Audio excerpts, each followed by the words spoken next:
तो जानिए क्या है फरलॉ का नियम जिसके तहत गुरमीत राम रहीम को मिली 21 दिन की छूट। तो ये हम लोग जानेंगे इस टॉपिक के अंदर। फरलॉ, आपसे फरलॉ के बारे में पूछा जा सकता है कि फरलॉ क्या है, परोल क्या है, प्रिजन एक्ट 1854 क्या है। तो ये टॉपिक आपसे पूछे जा सकते हैं, काफी इंपॉर्टेंट टॉपिक्स हैं जिसको हम लोग डिटेल में डिस्कस करेंगे। तो लंबी अवधि के कारावास के मामले में अल्पकालीन छुट्टी या फिर फरलॉ, नाम से समझ में आ रहा है अल्पकालीन छुट्टी, और वो क्या लिखा हुआ है कि लंबी अवधि के कारावास के मामले में।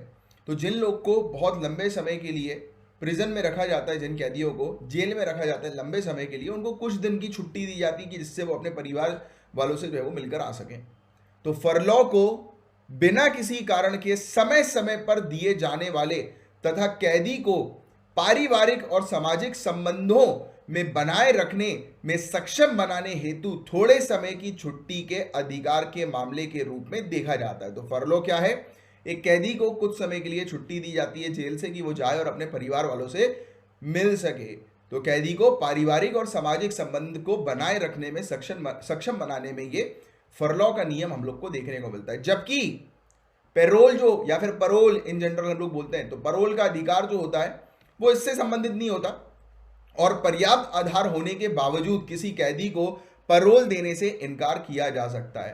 तो आप मुझे बताएं फटाक से नीचे कमेंट बॉक्स पर लिखकर कि राइट यानी कि अधिकार जो है वो फरलॉ का है या परोल का है। एक कैदी का अधिकार फरलॉ का है या परोल का है, बताइए, फटाक से बताइए। तो फरलॉ, फरलॉ जो है वो एक कैदी का अधिकार है, राइट। कैदी को मिलता है समय पर, राइट, खुद ही जो है वो प्रोवाइड कर दिया जाता है कैदी को कि आप जाओ फरलॉ पे बाहर जा सकते हो। बट परोल, एक व्यक्ति जो है वो परोल पर बाहर निकलना चाहता है, जैसे संजय दत्त के केस में आपने देखा होगा कि संजय दत्त को परोल पर बाहर जो है वो छोड़ा गया कुछ पर्टिकुलर पीरियड के लिए, यानी कि एसपी जो होते हैं जेल के वो अलाउ कर देते हैं एक व्यक्ति को परोल पर बाहर जाने के लिए, राइट। बट कई बार उनकी परोल की एप्लीकेशन जब रिजेक्ट हो जाती है तो सामने वाला व्यक्ति हाई कोर्ट में जाकर उस पर्टिकुलर रिजेक्शन के अगेंस्ट जो है वो केस फाइल कर सकता है, यानी कि उसका वकील, राइट। तो ये चीज हम लोग को देखने को मिलती है। फरलॉ और परोल दोनों देने का अधिकार जो है, इन दोनों की हम लोग बात करें तो फरलॉ और परोल संबंधी विषय 1894 के जेल अधिनियम के तहत आते हैं। तो ये पॉइंट आपको ध्यान में रखना है। प्रिजन एक्ट के तहत ये हम लोग को देखने को मिलते हैं। दोनों ही चीजें, दोनों के ही अधिकार, फरलॉ और संबंधी परोल और संबंधी जो विषय हम लोग को देखने को मिलते हैं, पेरोल और फरलॉ संबंधी विषय। चूंकि जेल राज्य का विषय है, आप जानते हैं कि जेल जो है वो स्टेट का सब्जेक्ट हम लोग को देखने को मिलता है, इसीलिए राज्य सरकार के जेल अधिनियम के तहत पैरोल देने से संबंधित नियमों को परिभाषित किया जाता है। तो स्टेट गवर्नमेंट जो है, पर्टिकुलरली स्टेट गवर्नमेंट रूल्स जो है वो डिफाइन करती है, यानी कि हर एक स्टेट के अंदर अलग अलग रूल्स हम लोग को देखने को मिलता है, पैरोल से रिलेटेड या फिर इवन फरलॉ से रिलेटेड भी। बट फरलॉ जो है वो रेगुलर बेसिस पर जो है वो प्रोवाइड किया जाता है।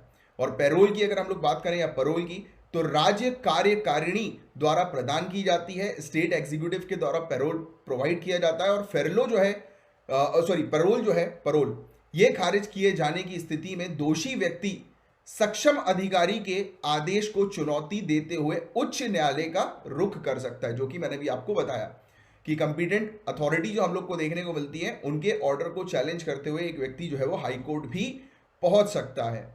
और रेगुलर परोल के अलावा सुपरिटेंडेंट जो जेल के हम लोग को देखने को मिलते हैं वो भी परोल जो है वो 7 दिन तक जो है वो दे सकते हैं इमरजेंट केसेस में, यानी कि अगर आवश्यकता पड़ती है तो 7 दिन के लिए जेल के एसपी भी जो है हम लोग को देखने को मिलते हैं कि वो दे सकते हैं परोल, राइट। एक व्यक्ति को परोल पर बाहर जाने की इजाजत जो है वो दी जा सकती है। तो ये दोनों ही परोल और फरलॉ ये काफ़ी इंपॉर्टेंट टॉपिक है, इसके बारे में बहुत अच्छी आपको जानकारी होनी चाहिए। तो उम्मीद करता हूँ कि ये टॉपिक आपको अच्छे से समझ में आ गया होगा।